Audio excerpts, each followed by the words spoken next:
उसमें company name आ रहा होता है वो क्या है, लम्स। ठीक है, बात समझ में आती है। एक और यूजर क्रिएट किया, हेलो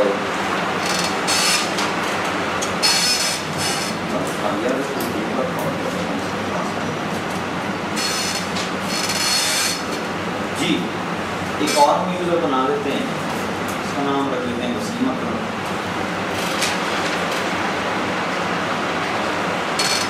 अब यहाँ से क्या कर देते हैं, pucid.com, वसीम अकरम ने एडमिशन ले ली है pucid कंप्यूटर साइंस में मास्टर्स का,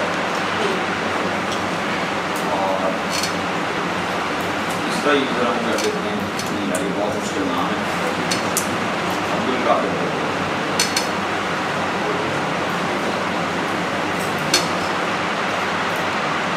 ठीक है, वो भी डोमेन नेम लिखते हैं। अभी मैं लॉग ऑन करके दिखाता हूँ, ऐसी बात नहीं कर रहे हैं। और कहाँ से लॉग ऑन करवाना है यूजर, बताएं मुझे, यूजर कहाँ से लॉग ऑन होगा, जहाँ से मर्जी लॉग ऑन हो। यूजर जब ऑथेंटिकेट हो रहा है एक्टिव डायरेक्टरी से, दैट्स इट। चाहे वो डायल अप पे आ रहा है, लोकल सिस्टम से लॉग ऑन हो रहा है, ईमेल के थ्रू, एज लॉन्ग एज वो एडीएस का यूजर है ऑथेंटिकेट को डीसी से हो रहा है, दैट्स इट, कोई इशू ही नहीं। क्या देना पड़ेगा, आईकॉन ऐड और जो आप कराएंगे, ठीक है। अच्छा जी, ये चीज़ हो गई। अब्दुल कादिर का कंपनी नेम दे दें कॉमसेट्स, ऑर्गेनाइजेशन में गए, कंपनी नेम क्या दिया, कॉमसेट्स।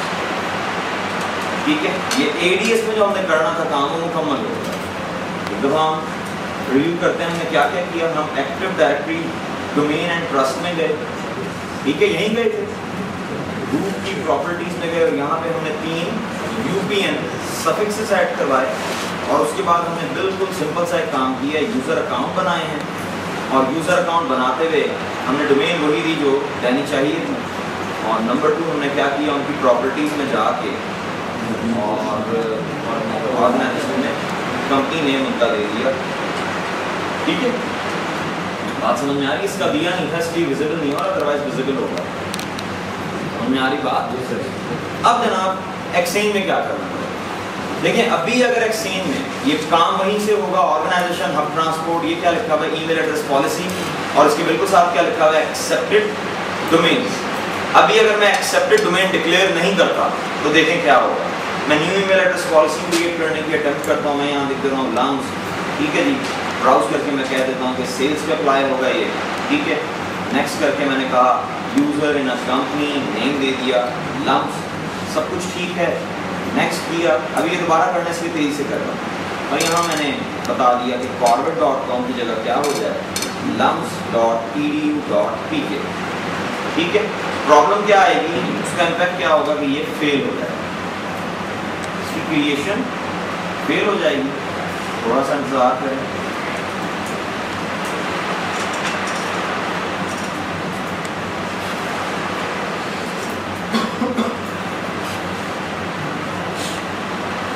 ठीक है, और एरर जो आए उसे पढ़ लिया करें, ठीक है। वो कह रहा है invalid because it references a domain that isn't configured as an accepted domain for your organisation. जब तक आपने किसी डोमेन को एज एन एक्सेप्टेड डोमेन अपनी ऑर्गेनाइजेशन में डिक्लेयर नहीं किया, उसको ईमेल एड्रेस पॉलिसी में यूज नहीं कर सकते, ठीक है। तो इसका मतलब 3 एक्सेप्टेड डोमेन्स, ठीक है। एक्सेप्टेड डोमेन्स में आए, राइट क्लिक किया, न्यू एक्सेप्टेड डोमेन, मुश्किल काम तो नहीं है। ऑर्गेनाइजेशन हब ट्रांसपोर्ट, देखिए बहुत ज़्यादा काम होता है ऑर्गेनाइजेशन हब ट्रांसपोर्ट से। 2 एरियाज ऐसे हैं जहाँ बार बार आएंगे, एक ऑर्गेनाइजेशन हब ट्रांसपोर्ट और एक ऑर्गेनाइजेशन मेल बॉक्स। इन 2 जगहों पे बहुत ज़्यादा ऑप्शन है कन्फिगर, ठीक है। तो मैं आ गया ऑर्गेनाइजेशन हब ट्रांसपोर्ट, कभी आप कोई चीज़ कन्फिगर कर रहे हैं और उसकी प्लेस नहीं मिल रही, तो इन 2 जगहों पे देखें, चांसेस आर देयर कि यहीं पे होगी वो चीज़, ठीक है, जिसको आप कहीं और ढूंढ रहे हैं। तो मैं ऑर्गेनाइजेशन हब ट्रांसपोर्ट पे आया, एक्सेप्टेड डोमेन पे मैंने क्लिक किया और मैं न्यू एक्सेप्टेड डोमेन डिक्लेयर कर रहा हूँ। मैंने एक्सेप्टेड डोमेन दे दी लम्स, ये नाम दिया है, इसमें कुछ भी नहीं है। यहाँ लिखें डोमेन lums.edu.pk, और इस गिवन केस में आप इसे अथॉरिटेटिव डोमेन डिक्लेयर करेंगे कि इसकी अथॉरिटी आपके पास है, ठीक है। बाकी ऑप्शन हम देखेंगे, लेकिन फिलहाल जो हम केस स्टडी कर रहे हैं उसमें डोमेन की टाइप आपने क्या देनी है, अथॉरिटेटिव डोमेन। न्यू कर दें, ये जनाब एक डोमेन बन गई। एक और दफ़ा अब मैं क्या दूंगा, ucid.com ठीक है, अगेन अथॉरिटेटिव डोमेन। और थर्ड जो है वो क्या है, comsets.com, ये भी अथॉरिटेटिव डोमेन है। ये जनाब 3 डोमेन्स हमने डिक्लेयर कर दिया। अब हम 3 ईमेल एड्रेस पॉलिसीज बनाएंगे और तीनों पॉलिसीज में हम क्या दे देंगे, मैचिंग कंपनी नेम, ठीक है। और उसके बाद वो जो हमने 3 यूजर्स क्रिएट किए उन्हें हम मेल इनेबल कर लेंगे, रिक्वायरमेंट पूरी हो जाएगी। उसके बाद ईमेल एड्रेस चेक कर लेंगे, ईमेल एड्रेस पॉलिसीज में आ जाए, राइट क्लिक किया, न्यू ईमेल एड्रेस पॉलिसी। ये भी टास्क मैंने 3 टाइम्स रिपीट कर दिया। पॉलिसी नेम मैंने दे दिया लम्स, रेसिपिएंट कंटेनर बता दिया, सेल्स में जो तीनों यूजर अकाउंट्स इसी ने, अगर डिफरेंट प्लेसेस में तो फिर डिफरेंट कंटेनर सेलेक्ट करें।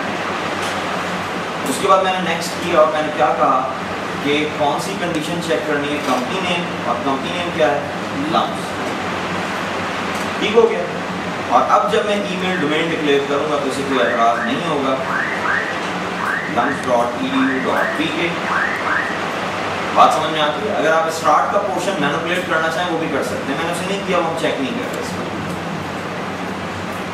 ये जनाब न्यू पे क्लिक कर दें, ये पॉलिसी क्रिएट होगी।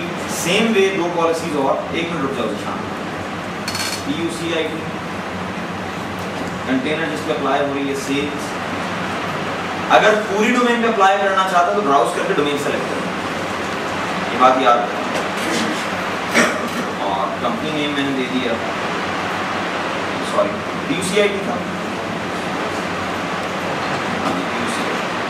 तो ये स्पेसिफाइड में जाके तो डबल क्लिक होगा और यहाँ पे मैं ऐड करवाऊंगा PUCID.com.pk, ठीक हो गया। नेक्स्ट किया और ये बन गया। एक और दफ़ा इसी प्रोसेस को रिपीट करें, कॉन्सेप्ट्स,